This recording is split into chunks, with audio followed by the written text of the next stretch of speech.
We are live.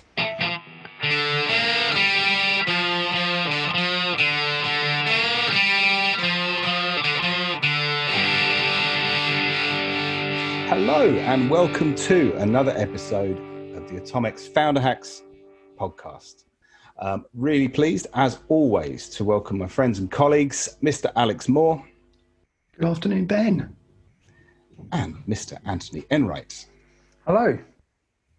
So as ever, we've come together, we've shared some experiences of some things that we've seen, some real experiences that real founders have had in businesses that we're working with or our own, something we've read that we feel has inspired some insight, and something we've learned, something we can take away and perhaps apply in the businesses that we're working in. So I think, unusually, with your permission, Anthony and Alex, I'm going to kick us off this week. I've not done that before. I'm not sure I'm allowed. Am I allowed? Well, I always go first. Anthony does always go first. So I want to start us this week with something I saw this week that just really made me remember, recognize, reappreciate the power of your tribe is one way of putting it. Some people talk about networks, but I quite like the idea of tribe. And you know, what I saw this week was a founder who, you know, amongst a group in just a social situation was talking about a challenge they were having in their business. And lo and behold, if someone in that room didn't have a very close personal relationship that was hugely beneficial. And I don't know how it's worked out since, to be honest. I just saw the interaction, but I just thought, wow, isn't that interesting? I know there's so many founders perhaps who keep their cards very close to their chests when it comes to the problems and challenges they're facing in their business. And I was sort of really inspired by his sort of openness and honesty and sharing. Was quite a hairy situation with this group. And lo and behold, by putting it out there in the world, what happens? But somebody pipes up and says, actually, do you know what? I can help with that. And they didn't need to help, you know, that was the other thing. I think it was just a reminder of, you know, if you don't ask, you don't get. If you put stuff out there, you never know what's going to come back. And I just thought that was a really inspiring little thing to observe. So I submit to you the power of the tribe. Mr. Enright, do you want to kick us off? Well, I'm reminded of the quote, if you want to travel fast, travel alone. If you want to travel far, travel together. Love that. And when I first started in business, I've shared this a number of times. I always felt I needed to do everything myself and that it wasn't up to anybody else to help me out. I couldn't ask anybody for help. And then one day I asked somebody and I got the help. And that kind of opened up the floodgates for me. And I'm absolutely amazed, especially amongst founders, entrepreneurs of businesses, that when you reach out or you just say something, I very rarely meet a founder or an entrepreneur who isn't interested in what you're up to, who isn't willing to sort of share what's going on and to help. So you can, you know, I say it to lots of people all the time, oh, this is the issue, this is the problem. And they say, oh, have you thought about this? Have you thought about that? And even sometimes they may say, oh, well, I tried that, don't do that. That really didn't work out very well for me. And you're able to ask some more information. So it's certainly something that I am fully bought into, and anywhere that I can, I will. I'll look at the phone, I'll look at the network, I'll put something out there and just say, can anybody else help? Who's experienced this? Who can help? And I'm amazed by the amount of information that's come back. And most of the time, people don't want anything in return. Just the thank you, the acknowledgement that they've been able to help. I think it's been a hard, long learn for me because, and definitely something I've learned from you, Anthony, I think, is that for you, I've always felt, I mean, perhaps I didn't know you in those very, very early days, but for me, I would have always said it's just this natural thing that you do so beautifully. You're just able to do it, right? You're able to kind of make those connections. Whereas I think I've had to learn by long, hard experience to do it. It feels that way. Perhaps we all have, I don't know. But it's not natural for me, I think, sometimes. I don't tend to put things out there. How about you, Alex? I mean, what's your experience with this? Yeah, I think maybe similar to Anthony. I think before, maybe by asking for help, it was almost an admission of failure, because I think as a founder, it's often the founder's determination that gets a business. It's the rocket fuel of a business. It gets it moving. And I think a founder distorts reality to get things done, and to go, oh, I actually need some help here, and a little bit I don't actually know what to do, I found that as a bit of a admission of failure, and I just couldn't countenance that. So yeah, and I just think throwing stuff out there, the power of serendipity, that's what sprung to my mind when you're talking, just that the chance spark that is one conversation, somebody who knows somebody else to somebody, in the right environment, shared with the right people. I think, I'm with Anthony. I think a lot of founders will help you, unless you're in a competing business, by the way, then they won't help you. They want you to die or they'll crush you.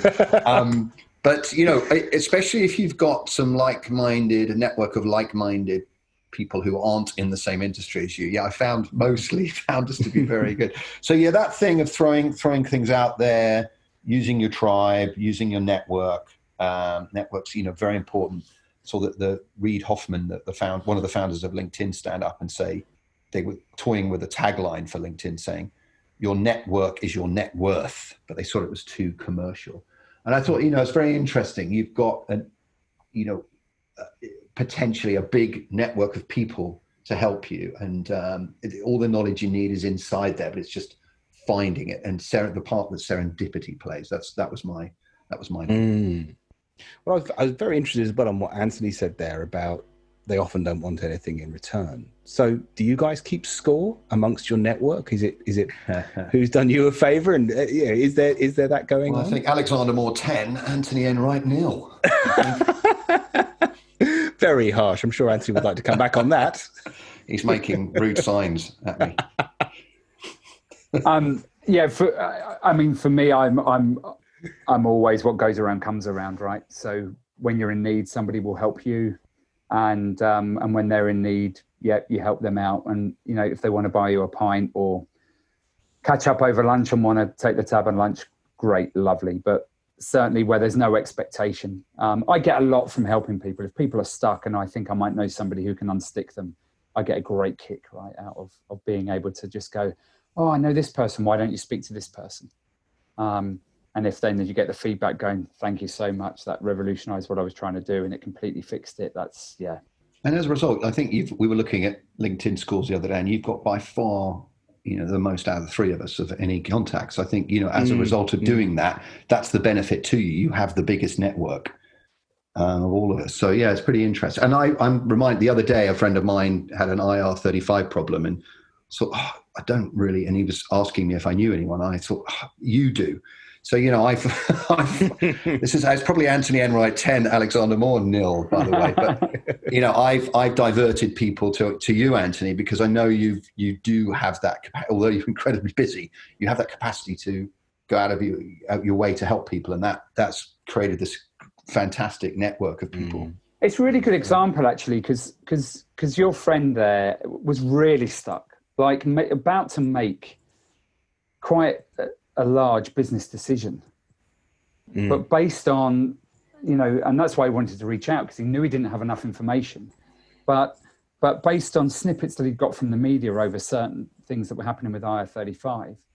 And if he hadn't have reached out, if he'd continued to be stuck, he would have made quite a big decision within his business that would have been potentially detrimental, that he didn't need to do. I mean, it took me 60 seconds because, I've got that knowledge in that area and he has his knowledge in his other areas. And I was able to ask two questions, go, oh, actually, because this person's set up like this, what you don't have to worry about IR35, what you need to worry about is this, this, and this. And it changes the conversation. So just by sharing that knowledge, right? Because that's my sweet spot. It's not his. And he may have something, I think it's my tennis game, I think he'll be able to help me with. I can't imagine who you're possibly talking about. So, from that perspective, that's what I love is like, don't be stuck, reach out. Somebody's got an answer that can absolutely, you sleepless nights at times, right? Somebody's got the answer. It takes them 60 seconds because that's their area of expertise. How about within your own businesses then? I mean, in terms of amongst your teams, how do you build this into your culture, right? That you people are able to reach out and help each other out and use each other's strengths? Because in a way, that's what we're talking about right here is knowing the strengths that you have around you in your network elsewhere, and how you can access those, but equally knowing your own strengths and sharing them. And I'm just wondering, anything you'd say about how you've done that in your companies, Alex? Yeah, I mean, my Rosa's Thai Cafe, a business I co-founded with my wife, which we're still involved in. You know, I thought that was when it was really kicking. You had that wonderful, when it was really pumping and growing, and I was particularly proud of it at that moment. It was that culture was inside the business, that people would then, was enough trust within the team that people would ask each other inside the organization to help each other and admit when they're stuck and things like that. And I thought that was very good. The culture of internal knowledge as well. And you know, inside a business, I was really proud when I could see people working together as a team and solving their problems together collectively, because that wasn't always the case. So, yeah. Well, trust is an interesting word, right? Because it's not only trust, it's trust to be vulnerable enough to say, I'm stuck. Yeah. I mean, that's the key. That's the key. Yeah.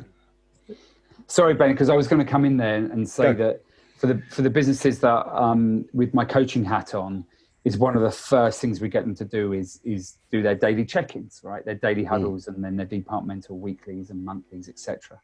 But the daily huddle is, you know, it has a number of elements to it, 3 to 4 elements to it. But one element is, where are you stuck today? And you're absolutely right, Ben. You've got to have the vulnerability to be able to go, I'm going to admit that I'm stuck. But by opening that up, and by having that daily routine where everyone's checking in and being able to say, I'm stuck, that's where you create a culture of being able to firstly admit that you're stuck, and also a culture where people then want to go, oh, I did that before, and this is what I did. And we're talking 30, 60 seconds sometimes. Obviously, if it's bigger than that, it gets taken offline, it gets taken out of the huddle, and people start to deal with it. But that's how you create a culture of it. And I've seen that work in so many businesses and work so well. And revolutionize the culture within a business, because it's good, it's okay to be stuck, because we all get stuck. And isn't it phenomenal that people can come along within our organization and help unstick us? And the second piece, I'm going to do a name check now, and it's sort of a next step on from Alex. And I think Alex is underplaying what happened in Rosa's from some of the shares previously, where you used to have this sort of, you know, you used to understand what people really enjoyed doing and what they didn't enjoy doing. And there was almost that horse trading, Alex, you know, between I don't enjoy doing this, so I'm going to give it to somebody else. And somebody that we've all worked with, and I continue to work with, is Andy Clayton. And Andy Clayton has just launched his Sweet Spot book. And it's ultimately understanding what you really enjoy doing that has a high value to your business or a high value toward your goal, and the things that you enjoy doing but have a low value, and the things that you don't enjoy doing that have a high value, and the things that you don't enjoy doing that don't have a high value, right? So it's kind of a quadrant of various things, but ultimately for you to be working in your sweet spot, which is the things that you're really good at that make you smile, that are your strengths, that have a high value to either your goal or to your business. And for all those other things, what do you do with those? You know, do you, you know, the book talks about, the book talks about soda. So it talks about stop doing something, outsource it, delegate it, or automate it. You know, it reminds me of the 4 Ds that we've spoken about before. Very cool. Very cool. Well, look, on that note, it probably is time to move to our next item. And all I can say is that Andy Clayton, you can send the check to Atomics for that shameless plug for your book. But it's a great book, and I love the concepts. And I definitely think, more of what you're great at and makes your heart sing is fantastic. I think our next item is something we've read this week, and I think, Alex, you'd like to talk us through this one. The title is Cognitive Dissonance, which sounds... sounds... What on earth is that? Boring as hell. Get the dictionaries out. Well, at the moment, we're curious, so you've got about 3 minutes to convince us. So why don't you try? It is pretty... it's an excellent article that a very good friend of mine shared last week about really the way the world is now and the contradictory beliefs people hold at the same time. So really, and that's what cognitive dissonance in short is. It's when a person holds two or more contradictory beliefs at the same time. And the article starts off and it talks about World War II, Europe, and how people collaborated with the Nazis in various countries when they occupied. And in their brains, they justified things. And they thought that they were absolutely not doing anything wrong. So they twisted facts, and human beings are wonderful at doing this. They twist facts to create a reality in which they are comfortable. And, this is it later goes on all the way through. It gets very political. It goes on to a lot of what's happening in the US and people who support Trump and don't, etc. But we're not going into that. But I thought it was a really we are going to give a link to this at the end of in the newsletter, which you can see. But I just thought it was very interesting that inside and all that, we talked about culture earlier and when it works and how people share. But when a business culture is unhealthy, I've found from experience, people take these opposing views and the flow of communication, of trust, stops, it clogs down. And people don't back down. They justify facts. The trust has gone. And a culture of a business can fast become toxic. And from going from a great place to work where people share ideas and grow, there's all this sort of personal development, to people taking their own positions, justifying their little corner of the world and, bad things that are happening, and they just won't accept it. So I wanted to throw it out to you two guys really and see if you've come across that as founders of businesses, and what you do when somebody is holding to, you're in the middle of a 5-hour call or a meeting and somebody just isn't budging and they're not seeing the logic. They've twisted facts. How do you deal with it? What do you do? Who wants to answer first? For me, it reminds me of a time where I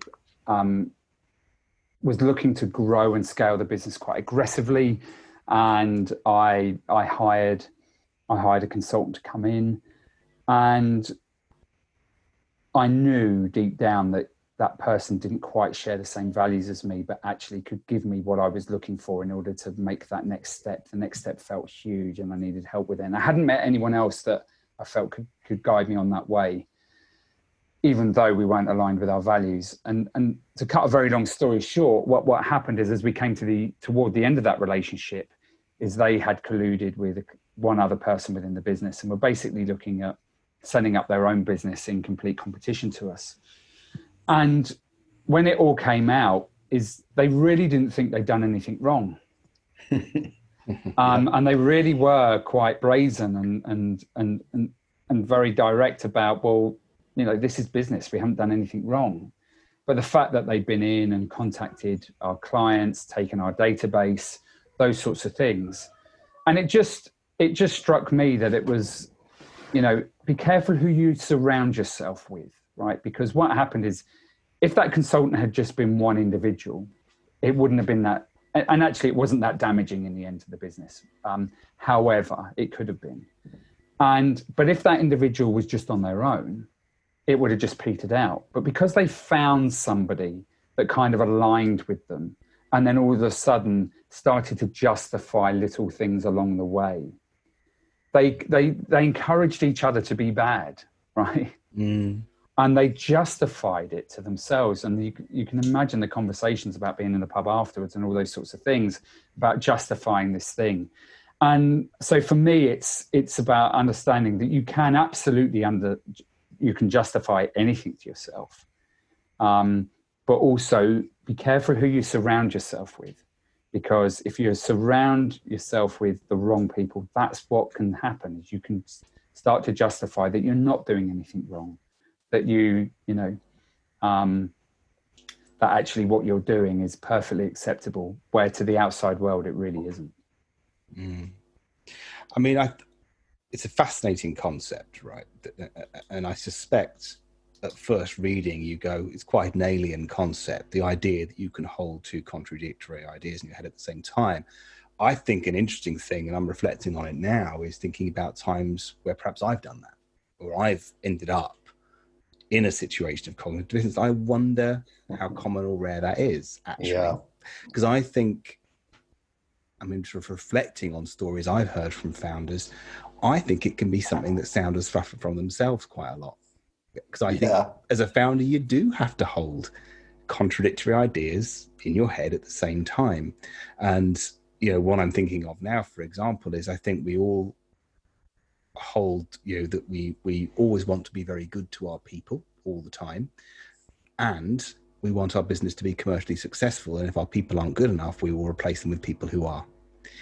In a sense, that is a kind of cognitive dissonance. You know, we want to have these sort of wonderful inclusive cultures, but at the same time, you're not good enough, you're out. That is an act of cognitive dissonance in itself. And I think in some ways it's a capability for us as much as it is something we may confront in others. I think what I've heard that I think is absolutely perhaps the antidote is to ensure you're surrounding yourself with enough difference to yourself so that if you are getting it wrong in that space, someone's there who is able to come to you and go, no, actually you're wrong. So be surrounding yourself with people who will tell you you're wrong when you are. And also that you are underpinned, as Andy says, by those common values. I think we've all seen businesses where you've seen dysfunction in the founder and groupthink in the business. And I wonder if there's something in that. I don't know. Can anyone going to be brave enough to resonate? Having a board with people, don't pack it with people who agree with you. I think it's bad business. And, you know, they can help you see things, and you may not, you don't have to like the people on the board with. If they think differently, it's good business. So yeah, very, very interesting. Anthony. A really interesting subject. And Ben, I think you've articulated it incredibly well there. And I just echo the thoughts about, you know, the people that you surround yourself with, right? And if you surround yourself with people who do think differently, who are willing to challenge, and that perhaps is the safety net, right, to that thought process. And the honesty around it, because I loved your musings there, Ben, about, you know, growing the business and having a set of values about keeping people close, but all of a sudden realizing that those people aren't right anymore. And so how does that line with your values when you know you've got to get rid of these people in order to grow in the right direction? So it depends on what your values are, perhaps. Absolutely. I mean, that's the thing. And you know, values do shift and change. I think a dynamic I've seen very often is businesses that sort of grow up with what I'd call a family dynamic. I've seen this on several occasions, I think we all have, where businesses get to a certain size and suddenly they don't feel like a family anymore because actually somebody's been fired for not doing their job properly. And you know, the idea of someone being expelled from a family, well, that's a tragedy. And, you know, when businesses have to shift from that family dynamic to something different, that, you know, actually, no, we are a business and we're here to do a job together, and you know, you've got to do well in your job to do well in this business, is a really interesting shift. I've seen a number of businesses go through it, and it's a difficult thing to go through. It's a difficult thing. And again, I think it is an example of this cognitive dissonance. Are we a family or are we a business? Can we be both, really? Is that healthy? You know, when does that family dynamic become unhealthy? So shall we move on to the last item of the day? So we've got a learn now, which I absolutely adore because he's shared it with me already. So a bit lighter, this one. Yeah, a little bit lighter. We've gone dark. Now we go light. Many shades in Founder Hacks. Anthony, would you like to share? No pressure, right? Well, this is a story about a weekend or so ago, and I hear over various conversations that my mother-in-law's phone is no longer working and how she needs a new phone. And quite worrying for you guys because, you know, you're far more technical than I, but I am the technical go-to person in my family. And so thankfully, due to the you know, we're now in a bubble with my mother-in-law, so she was able to come over to the house. And she said, I'm sure there's nothing much wrong with this phone, but everybody's telling me, you know, that I need a new phone. So I think but would you have a quick look at it? And I asked her what the problem was, and it wasn't charging. It just wasn't charging. So a little tip that I think, Ben Thomas, you taught me a while ago was I got the paperclip out and I got to the charging connector and I just started to move gently the paperclip around, and obviously all this dust falls out. and we clean it and we give it a slight, we clean it up and we take all the dust out. And as I'm doing it, I'm thinking to myself, everyone is convincing her that she needs a new phone. But it's kind of a generational thing for her to go, no, let's fix it. I don't need a new phone. But everybody else was saying, let's buy a new phone. And then the way that my brain works as I'm cleaning it out, I'm thinking, goodness, is that what we do with our people in our business? That when, enough people get round and go, this person isn't right for our business anymore, and we just look to replace them? Or do we actually look to get the paperclip out and just start to work out? And this could be true of any problem, where you just go, no, the instant reaction is to replace it. Whereas actually, can we fix it first? Are there steps we can take in order to fix a problem or fix an issue with an individual? Which is far more satisfying, obviously saves quite a lot of money, especially where, when we're talking about iPhones. And it's just interesting to see that initial reaction of, replace it, rather than actually, can we fix it? And I just wondered what your thoughts were on how businesses operate. So I love the metaphor. I think the first thing I'd like to say is that Atomics takes no liability for anyone ruining their Apple guarantee on their iPhone by shoving paperclips up them. Does work, however. It does work, but I'm not sure. I'm not sure the Genius Bar would agree. That is the way. But I love the metaphor, right? I think it's really interesting, and I think it's one of the greatest dilemmas, certainly in my experience, I've faced when you've got a situation and someone isn't performing. And another metaphor that someone shared with me once is when a flower doesn't grow, do you blame the flower or do you blame the soil? And it's a tough call, right? It's a tough call. When do you,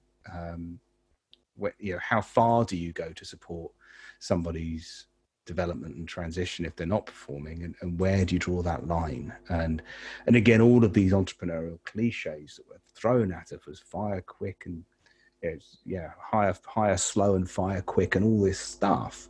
But then how do you make those judgments? I don't know if I've got a pithy answer. I don't know if there is one.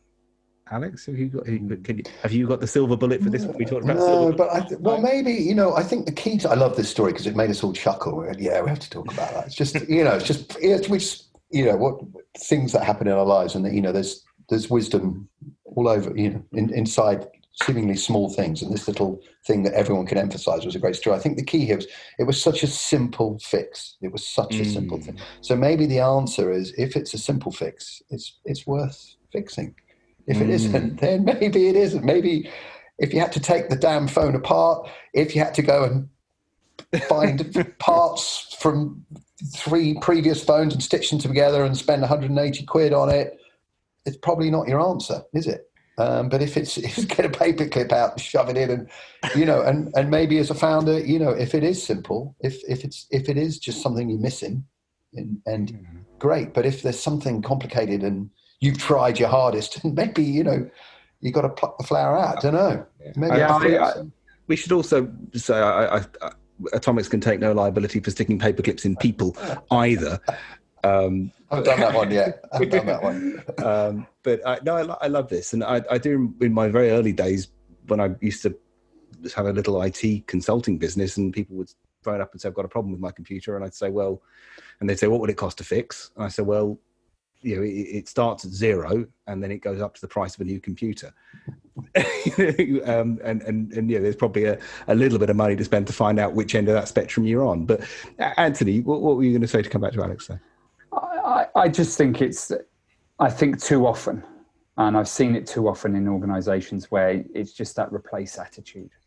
And just replace, it's not working. But, you need to work out, in order to understand, how to solve something, you need to understand what the problem is, right? So at least spend the time understanding what the problem is, and then make a decision. Is it something relatively quick? Is it something that can bear fruit?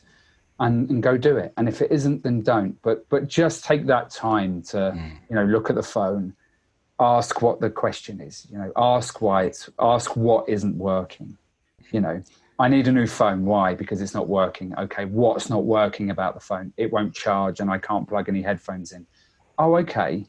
And what happens when you do that? Oh, well, it's intermittent. Sometimes it charges, sometimes it doesn't. Oh, okay, maybe it's the... So just rather than that quick sort of flick of the switch, right, replace, just ask some questions. Just find out what the problem is and then make a decision. Because I think to Alex's point there is, you don't want to go down the rabbit hole. Unfortunately, yes, sometimes people just aren't right. And, I do agree with, when you've made that decision, execute with grace and move on for both parties. Because if you're not happy, I bet they're not happy as well. But just work it out. Just analyze it first. Is it a quick fix or not? Or do you think it can just be something that can be managed and mentored to a point of resolution? And perhaps that's where the edge of this metaphor is, because the point you've made there, Anthony, which I think is a really good one, of course, is that people aren't phones. People are capable of a conversation. And as much as Siri tries, I've always found Siri rubbish at conversation, but people are great. And being active and willing participants in that fix is perhaps an interesting thing. And maybe it starts with the acknowledgement that there is a problem, and that conversation, which then often, I mean, I've definitely found in my experience when that first conversation where you bring a problem into the room resolves the situation, and some people decide, well, actually, okay, there's a problem, it's not what I want to fix, so they make a decision for themselves. And other times people said, okay, no, I see that, and how can you help me work on that, please? Or here's what I can do. And for me, I've got written on my wall, is there are two sides to every story, always. And I just needed to be reminded of that recently, as I was being led down a particular route on something, and I hadn't asked the question, I hadn't stopped. And it was like, let me find out the other side of the story. And then you get some clarity over what can be fixed, what can be done. There is always another side to the story. Any closing thoughts, Mr. Moore? Well, maybe I've got some cognitive dissonance going on. I've got some holding opposing views at the same time. But no, I think, maybe you've cleared some fluff today. Thank you. Well, perhaps that's what Founder Hacks is all about, clearing out the fluff for founders. If we can help a little bit with that, then I think we'd be very proud. Yeah. So, gentlemen, we are about at time. So I guess it only remains to say, again, huge thank you to everyone who's listening to this. We love the little messages that we get. If there's something in here that's resonated for you, so please do to keep those coming to hello@atomex.co.uk. We love to hear those stories. And a reminder, of course, that this is not just a podcast. This is also a blog and a regular weekly newsletter. So if you'd like your Founder Hacks direct to your inbox, you can sign up at atomex.co.uk. On that note, it remains for me to say thank you very much to Mr. Alex Moore. Thank you for listening, guys.